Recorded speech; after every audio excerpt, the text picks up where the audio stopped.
Hello my YouTube family, ಹೇಗಿದ್ದೀರಾ ಎಲ್ಲರೂ? I hope ಎಲ್ಲರೂ ಚೆನ್ನಾಗಿದ್ದೀರಾ. ಅದೇ ರೀತಿ ನಿಮ್ಮ ಲೈಫ್ನಲ್ಲಿ ಪಾಸಿಟಿವ್ ಆಗಿ ಥಿಂಕ್ ಮಾಡ್ತಾ ಇದ್ದೀರಾ ಅಂತ ಅಂದ್ಕೊಂಡಿದ್ದೀನಿ. ಇವತ್ತಿನ ನೈಟ್ ರೀಡಿಂಗಲ್ಲಿ ಸೋ ಬ್ಯೂಟಿಫುಲ್ ಆಗಿರುವಂತಹ ಎನರ್ಜಿ ಯಾವುದಿದೆ ಅಂತ ನೋಡೋಣ. ಅದಕ್ಕೂ ಮೊದಲು ಕಾಮಾಗಿ ಕೂತ್ಕೊಂಡು ಡೀಪ್ ಬ್ರೀತನ್ನು ತಗೊಂಡು ನಿಮ್ಮ ವ್ಯಕ್ತಿಯ ಹೆಸರನ್ನು ಮನಸ್ಸಾರೆ 3 ಬಾರಿ ನೆನೆಸ್ಕೊಳ್ಳಿ.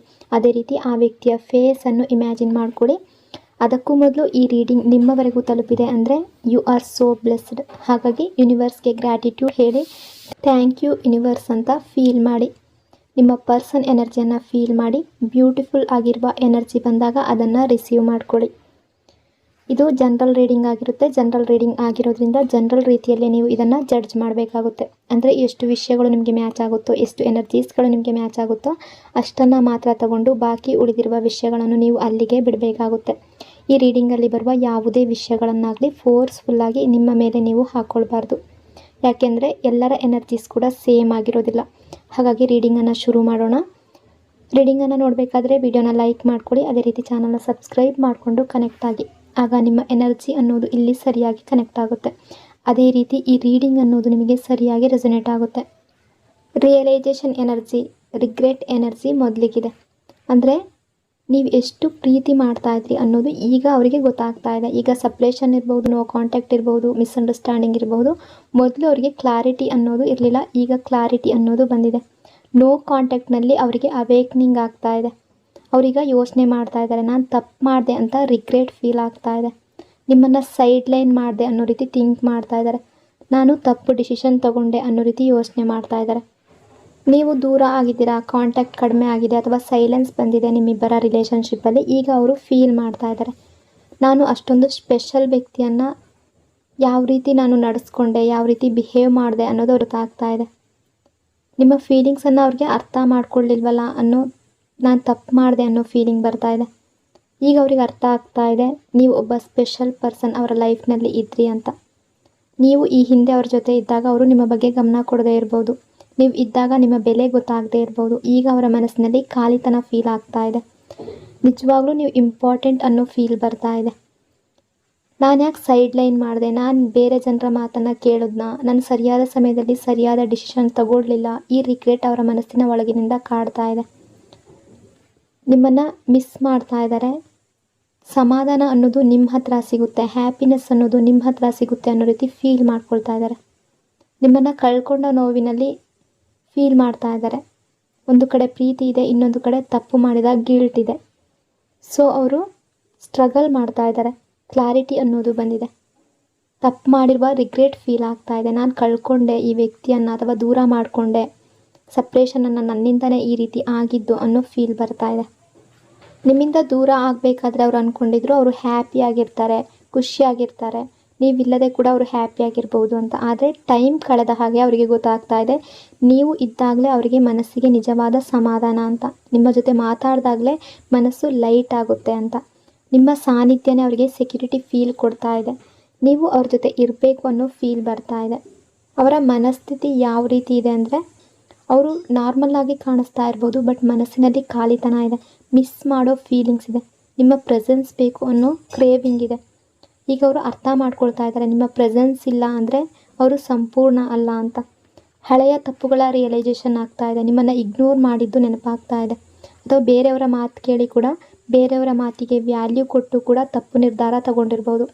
ಆ ಸಮಯದಲ್ಲಿ ಅವರಿಗೆ ನಾನು ಸರಿಯಾಗಿದ್ದೀನಿ, ನಾನು ಸರಿಯಾದ ಡಿಸಿಷನ್ ತಗೊಳ್ತಾ ಇದ್ದೀನಿ ಅನ್ನೋ ಭ್ರಮೆ ಇತ್ತು. ಆದರೆ ಟೈಮ್ ಕಳೆದ ಹಾಗೆ ನಾನು ದೊಡ್ಡ ತಪ್ಪು ಮಾಡಿಬಿಟ್ಟೆ ಅನ್ನೋ ಸತ್ಯ ಹೊರಗಡೆ ಬರ್ತಾ ಇದೆ. ಈಗ ಅವ್ರು ಮಾಡಿದ ತಪ್ಪನ್ನು ಒಪ್ಕೊಳ್ತಾ ಇದ್ದಾರೆ. ಅಂದರೆ ನಿಮ್ಮ ರೀಪ್ಲೇಸ್ಮೆಂಟ್ ಮಾಡೋದಕ್ಕೆ ಸಾಧ್ಯ ಇಲ್ಲ. ನಿಮ್ಮ ಜಾಗ ಯಾರೂ ಫಿಲ್ ಮಾಡಲ್ಲ. ನಿಮ್ಮ ಜೊತೆ ಇದ್ದದ್ದು ಅವರಿಗೆ ರಿಯಲ್ ಪೀಸ್ ಇತ್ತು ಅನ್ನೋದು ಅವರಿಗೆ ಗೊತ್ತಾಗ್ತಾ ಇದೆ, ರಿಯಲೈಸ್ ಆಗ್ತಾ ಇದೆ. Fear, best decision, stock, observation energy. ಅಂದರೆ ಆ ಸಮಯದಲ್ಲಿ ಅವರು ಮನಸ್ಸಿಗೆ ಹೆಚ್ಚು ಮಹತ್ವವನ್ನು ಕೊಡಲಿಲ್ಲ, ಮೈಂಡ್ ಮೂಲಕ ನಿರ್ಧಾರ ತಗೊಂಡ್ರು. ಅಂದರೆ ಯಾವಾಗ ನೀವು ಸಪ್ರೇಷನ್ ಆದರೂ, ಯಾವಾಗ ಬ್ರೇಕಪ್ ಆಯಿತು, ಅವರು ಅತಿಯಾಗಿ ಯೋಚನೆ ಮಾಡಲಿಲ್ಲ, ಈಸಿಯಾಗಿ ತಗೊಂಡ್ರು. ಆ ಟೈಮ್ನಲ್ಲಿ ತುಂಬ ಲಾಜಿಕ್ಕಾಗಿ, ತುಂಬ ಕಂಟ್ರೋಲ್ ಆಗಿ, ಕಡಿಮೆ ಎಮೋಷ್ನಲ್ ಎಕ್ಸ್ಪ್ರೆಷನ್ ಮಾಡಿರಬಹುದು. ಆ ಟೈಮ್ನಲ್ಲಿ ಅವ್ರು ಯೋಚನೆ ಮಾಡಿದ್ದು, ನಾನು ನನ್ನನ್ನು ಮಾತ್ರ ಪ್ರೊಟೆಕ್ಟ್ ಮಾಡ್ಕೋಬೇಕು, ಫೀಲಿಂಗ್ಸ್ ತೋರಿಸಿದ್ರೆ ನಾನು ವೀಕ್ ಆಗ್ತೀನಿ. ಆದರೆ ಅವರ ಆ ಒಂದು ವಿಷಯ, ನಿಮ್ಮನ್ನು ಮಿಸ್ ಮಾಡುವಂತಹ ವಿಷಯ ಅವರಿಗೆ ನೆನಪಿಗೆ ಹೋಗಲೇ ಇಲ್ಲ. ಫೀಲಿಂಗ್ಸ್ ಸಪ್ರೆಸ್ ಮಾಡಿದ್ರೆ ಲವ್ ಹೋಗೋದಿಲ್ಲ, ಅದು ಮನಸ್ಸಿನ ಒಳಗಡೆ ಉಳ್ಕೊಳ್ಳುತ್ತೆ. ಸೊ ಅವ್ರಿಗೆ ಆಗ ಗೊತ್ತಾಗಲಿಲ್ಲ, ಈಗ ಅರಿವಾಗ್ತಾ ಇದೆ. ನಿಮ್ಮ ಪ್ರೆಸೆನ್ಸ್ ಎಷ್ಟು ವ್ಯಾಲ್ಯೂ ಅನ್ನೋದು ಈಗ ಅರ್ಥ ಆಗ್ತಾ ಇದೆ.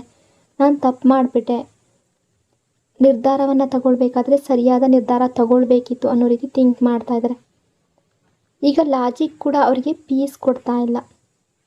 ಅವರು ನೇರವಾಗಿ ನಿಮ್ಮ ಹತ್ರ ಬರೋದಕ್ಕೆ ಧೈರ್ಯ ಇಲ್ಲದೆ ಇರ್ಬೋದು, ಬಟ್ ನಿಮ್ಮನ್ನು ಸ್ಟಾಕ್ ಮಾಡ್ತಾ ಇದ್ದಾರೆ ಸೋಷಿಯಲ್ ಮೀಡಿಯಾದಲ್ಲಿ.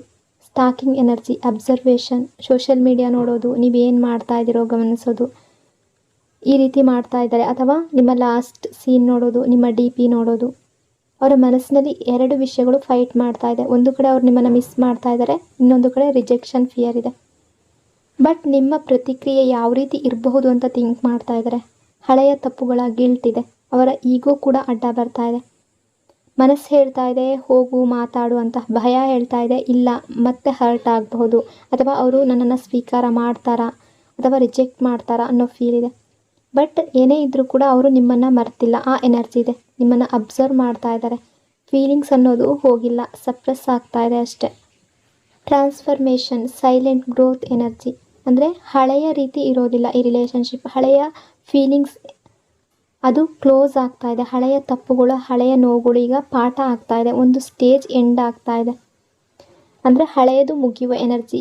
ಹೊಸ ರಿಲೇಷನ್ಶಿಪ್ ಅಂದರೆ ನ್ಯೂ ಬಿಗಿನಿಂಗ್ ಆಗುವ ಎನರ್ಜಿ. ಅವ್ರು ಏನೇ ತಪ್ಪು ಮಾಡಿರ್ಬೋದು, ಮಿಸ್ಅಂಡರ್ಸ್ಟ್ಯಾಂಡಿಂಗ್ ಏನೇ ಇರ್ಬೋದು, ನ್ಯೂ ಬಿಗಿನಿಂಗ್ ಆಗುವ ಎನರ್ಜಿ. ಇಬ್ಬರೂ ಕೂಡ ಅದೇ ಹಳೆಯ ರೀತಿಯ ಫೀಲ್ ಮಾಡ್ತಾ ಇಲ್ಲ, ಅದೇ ರೀತಿಯ ಡ್ರಾಮಾ ಇಲ್ಲ, ಎಮೋಷ್ನಲ್ ಗೊಂದಲ ಇಲ್ಲ. ಒಂದು ರೀತಿಯ ಹಳೆಯ ಚಾಪ್ಟರ್ ಕ್ಲೋಸ್ ಆಗಿದೆ. ಅಂದರೆ ಕನೆಕ್ಷನ್, ನಿಮ್ಮಿಬ್ಬರ ಕನೆಕ್ಷನ್ ಏನಿದೆ ಸಂಪೂರ್ಣವಾಗಿ ಮುಗ್ದಿಲ್ಲ, ಟ್ರಾನ್ಸ್ಫರ್ಮ್ ಆಗ್ತಾ ಇದೆ, ಅಥವಾ ಹೊಸ ಅರ್ಥದಲ್ಲಿ ಮೂಡು ಬರ್ತಾ ಇದೆ ಅಂತ ಹೇಳ್ಬೋದು. ನೀವು ಕೂಡ ಫೀಲ್ ಇಟ್ಕೊಂಡಿದ್ದೀರಾ, ಅವರು ಕೂಡ ಫೀಲಿಂಗ್ಸ್ ಇಟ್ಕೊಂಡಿದ್ದಾರೆ. ನಿಮ್ಮ ಎನರ್ಜಿ ಯಾವ ರೀತಿ ಇದೆ ಅಂದರೆ ಎಮೋಷ್ನಲ್ ರಿಯಾಕ್ಷನ್ ಅನ್ನೋದು ಕಡಿಮೆ ಆಗಿದೆ. ಪ್ರಾಕ್ಟಿಕಲ್ ಆಗಿ ಕೂಡ ನೀವು ಥಿಂಕ್ ಮಾಡ್ತಾ ಇದ್ದೀರಾ. ಅಂದರೆ ನೀವು ಅವರನ್ನು ಪೂರ್ತಿಯಾಗಿ ಮರ್ತಿದ್ದೀರಾ ಅಂತ ಹೇಳ್ತಾ ಇರೋದಲ್ಲ, ಪ್ರಾಕ್ಟಿಕಲ್ ಆಗಿದ್ದೀರಾ. ನೀವು ನಿಮ್ಮ ಯೋಚನೆಗಳು ನಿಮ್ಮ ಮೇಲೆ ಫೋಕಸ್ ಮಾಡೋದಕ್ಕೆ ಶುರು ಮಾಡಿದ್ದೀರಾ. ತುಂಬ ಚೇಸ್ ಮಾಡ್ತಾ ಇಲ್ಲ. ನಿಮ್ಮ ಕೆಲಸ, ನಿಮ್ಮ ವರ್ಕ್ ಮೇಲೆ ಗಮನ ಕೊಡ್ತಾ ಇದ್ದೀರಾ. ಹಣಕಾಸಿನ ವಿಷಯದಲ್ಲಿ ಅಂದರೆ ನಿಮ್ಮ ಪರ್ಸ್ನಲ್ ಗ್ರೋತ್ ಮೇಲೆ ಗಮನ ಕೊಡ್ತಾ ಇದ್ದೀರಾ. ನಿಮ್ಮ ಫ್ಯೂಚರ್ ಬಿಲ್ಡ್ ಮಾಡಬೇಕು ಅಂತ ಅಂದ್ಕೊಳ್ತಾ ಇದ್ದೀರಾ. ಎಮೋಷ್ನಲ್ ಡ್ರಾಮಾ ಅನ್ನೋದು ಕಡಿಮೆ ಆಗಿದೆ. ಎಕ್ಸೈಟ್ಮೆಂಟ್ ಕಡಿಮೆ ಆಗಿರ್ಬೋದು. ಸೈಲೆಂಟ್ ಲೈಫ್ ಫೀಲ್ ಆಗ್ತಾ ಇರ್ಬೋದು. ಬಟ್ ಲೈಫ್ ಅನ್ನೋದು ಸ್ವಲ್ಪ ಬೋರಿಂಗ್ ಕೂಡ ಇರ್ಬೋದು. ಆ ವ್ಯಕ್ತಿ ದೂರ ಆಗಿದ್ದಾರೆ ಅನ್ನೋ ಫೀಲಿಂಗ್ ಇದೆ. ಅದರಿಂದ ನಿಮಗೆ ಬೇಸರ ಕೂಡ ಇದೆ. ಬಟ್ ನೀವು ತುಂಬ ಜಾಸ್ತಿ ಎಕ್ಸೈಟ್ಮೆಂಟನ್ನು ಕಡಿಮೆ ಮಾಡ್ಕೊಂಡಿದ್ದೀರಾ. ಸೈಲೆಂಟ್ ಲೈಫ್ ಫೀಲ್ ಆಗ್ತಾ ಇರಬಹುದು. ಅಂದರೆ ನಿಮ್ಮ ರಿಲೇಷನ್ಶಿಪ್ಪಲ್ಲಿ ಹಳೆಯ ಅಧ್ಯಾಯ ಏನಿದೆ ಅದು ಮುಗೀತಾ ಇದೆ. ಸ್ಟ್ರಾಂಗ್ ಆಗ್ತಾ ಇದ್ದೀರಾ. ಹೊಸ ಲೈಫ್ ಸ್ಟ್ರಕ್ಚರ್ ಬಿಲ್ಡ್ ಆಗ್ತಾ ಇದೆ. ಅಂದರೆ ಈ ವ್ಯಕ್ತಿಗೂ ಕೂಡ ಅರಿವಾಗ್ತಾ ಇದೆ ನೀವು ಎಷ್ಟು ಇಂಪಾರ್ಟೆಂಟ್ ಅನ್ನೋದು. ಅವರು ರಿಯಲೈಸ್ ಮಾಡ್ಕೊಳ್ತಾ ಇದ್ದಾರೆ, ರಿಗ್ರೆಟ್ ಫೀಲ್ ಮಾಡ್ಕೊಳ್ತಾ ಇದ್ದಾರೆ. ನಿಮ್ಮ ಎನರ್ಜಿ ಕೂಡ ಅವರನ್ನು ನೀವು ನೆನಪಿಸ್ಕೊಳ್ತಾ ಇದ್ದೀರಾ, ಅವರು ಕೂಡ ನಿಮ್ಮನ್ನು ನೆನಪಿಸ್ಕೊಳ್ತಾ ಇದ್ದಾರೆ. ಬಟ್ ನೀವು ತುಂಬ ಜಾಸ್ತಿ ಚೇಸ್ ಮಾಡೋದಕ್ಕೆ ಹೋಗ್ತಾ ಇಲ್ಲ. ಸೈಲೆಂಟ್ ಆಗಿರುವ ಎನರ್ಜಿ ಇದೆ. ಈಗ ಅವರ ಲೈಫ್ನಲ್ಲಿ ಏನೇ ಇರಬಹುದು, ಬಟ್ ಪ್ರೀತಿ ಇಲ್ಲದ ಜೀವನದಲ್ಲಿ ಹಣ, ಸ್ಟೇಟಸ್ ಎಲ್ಲವೂ ಖಾಲಿ ಅಂತ ಅನ್ನಿಸ್ತಾ ಇದೆ. ನನ್ನ ಜೀವನಕ್ಕೆ ಆ ವ್ಯಕ್ತಿ ಬೇಕು ಅನ್ನೋ ಫೀಲಿಂಗ್ ತುಂಬ ಡೀಪ್ ಆಗಿದೆ.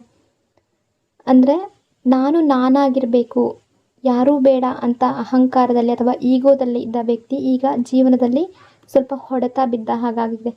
ಅಂದರೆ ನಾನು ತಪ್ಪು ಮಾಡಿಬಿಟ್ಟೆ ಅನ್ನೋ ಫೀಲಿಂಗ್ ಬರ್ತಾ ಇದೆ. ಕೆಲವೊಂದು ವೇಳೆ ಅವರಿಗೆ ನೀವು ತುಂಬ ಇಂಪಾರ್ಟೆಂಟ್ ಅಂತ ಅನ್ನಿಸ್ತಾ ಇದೆ. ಜಲಸಿ ಶುರುವಾಗಿದೆ. ಇನ್ಸೆಕ್ಯೂರಿಟಿ ಫೀಲ್ ಆಗ್ತಾ ಇದೆ. ನೀವು ಬೇರೆ ಯಾರ ಜೊತೆ ಮಾತಾಡಿದ್ರೂ ಕೂಡ ಅವರಿಗೆ ಬೇಜಾರಾಗುತ್ತೆ. ಮನಸ್ಸಿನಲ್ಲಿ ಯೋಚಿಸ್ತಾರೆ, ನನ್ನನ್ನು ಮರೆತು ಬಿಡ್ತಾರಾ ಅಥವಾ ತಡ ಮಾಡಿದ್ರೆ ಮೂವ್ ಆನ್ ಆಗ್ತಾರಾ ಅನ್ನೋ ಫೀಲ್ ಬರ್ತಾ ಇದೆ. ಬಟ್ ಮುಂದಕ್ಕೆ ಬರೋದಕ್ಕೆ ಭಯ, ರಿಜೆಕ್ಟ್ ಆಗ್ತೀನಿ ಅನ್ನೋ ಹೆದರಿಕೆ, ಭಯ ಅನ್ನೋದು ಇದೆ. ಈಗ ಅವರು ತುಂಬ ಸ್ಯಾಡ್ ಫೀಲಲ್ಲಿದ್ದಾರೆ. ಮಾಡಿದ ತಪ್ಪುಗಳ ಬಗ್ಗೆ ಪಶ್ಚಾತ್ತಾಪದಲ್ಲಿದ್ದಾರೆ. ನಾನು ಏನು ಮಾಡಲಿ ಅನ್ನೋ ಕನ್ಫ್ಯೂಷನ್ನಲ್ಲಿದ್ದಾರೆ. ನಾನು ಅವರನ್ನು ಬಿಡಬಾರ್ದಿತ್ತು ಅಥವಾ ತಪ್ಪು ನಿರ್ಧಾರ ತಗೊಂಡೆ, ಈಗ ಹೋಗಿ ಸರಿಪಡಿಸೋದಕ್ಕೆ ಕೂಡ ಧೈರ್ಯ ಇಲ್ವಲ್ಲ ಅನ್ನೋ ರೀತಿ ಥಿಂಕ್ ಮಾಡ್ತಾ ಇದ್ದಾರೆ. ಅವ್ರಿಗೆ ಪ್ರೀತಿ ಇದೆ, ಅರಿವು ಬಂದಿದೆ, ಪಶ್ಚಾತ್ತಾಪ ಇದೆ, ಆದರೆ ಆ್ಯಕ್ಷನ್ ತಗೊಳ್ಳುವ ಧೈರ್ಯ ಮಾತ್ರ ಇನ್ನೂ ಕಡಿಮೆ ಇದೆ. ಲವರ್ಸ್ ಎನರ್ಜಿ ಈಗ ಸ್ಪಷ್ಟವಾಗಿ ಅವ್ರಿಗೆ ಕ್ಲಿಯರಾಗಿ ಗೊತ್ತಾಗ್ತಾ ಇದೆ. ನೀವೇ ಅವರಿಗೆ ಸೋಲ್ ಕನೆಕ್ಷನ್, ನೀವೇ ಅವರ ಲೈಫ್ನಲ್ಲಿ ಲಕ್ ತರುವಂತಹ ವ್ಯಕ್ತಿ, ನೀವೇ ಅವರ ಗ್ರೋತ್, ಸಕ್ಸಸ್, ಎಮೋಷ್ನಲ್ ಸ್ಟೆಬಿಲಿಟಿ. ಹಿಂದೆ ಅವರು ನಾನೇ ಸರಿ ಅಂತ ಓಡಾಡ್ತಾ ಇದ್ರು ಅಥವಾ ನಾನೇ ಸರಿ ಅಂತ ಅಂದ್ಕೊಳ್ತಾ ಇದ್ರು. ಆದರೆ ಈಗ ಜೀವನ ಅನುಭವ ಕೊಟ್ಟ ಮೇಲೆ ಅವ್ರಿಗೆ ಗೊತ್ತಾಗಿದೆ, ಅವರನ್ನು ಕಳ್ಕೊಂಡ್ರೆ ನಾನಾಗಿರಲ್ಲ, ತುಂಬ ಪೇಯ್ನ್ ಅನುಭವಿಸ್ತೀನಿ, ಎಮೋಷ್ನಲಿ ಡೌನ್ ಆಗ್ತೀನಿ ಅನ್ನೋ ರೀತಿ ಥಿಂಕ್ ಮಾಡ್ತಾ ಇದ್ದಾರೆ.